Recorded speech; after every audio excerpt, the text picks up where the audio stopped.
Gidala si Jesus kang Herodes. Lucas Kapitulo 23 versikulo 6-12. Pagkadungog ni ini ni Pilato, nangutana siya kon taga Galilea ba si Jesus. Sa pagkahibalo niya nga si Jesus gikan sa lugar nga sakop sa ginadumalahan ni Herodes, ipadala niya si Jesus ngadto kanya, tungod kay niadtong higayon na didto man si Herodes sa Jerusalem.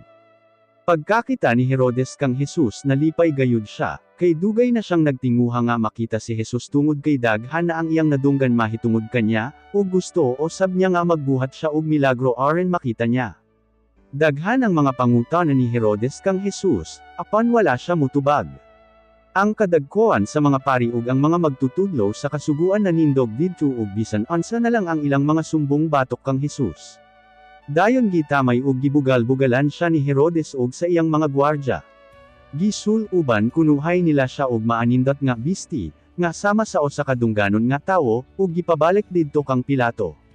Niadtong adlaw nagkaamigos si Pilato ug si Herodes, nga magkaaway kaniadto.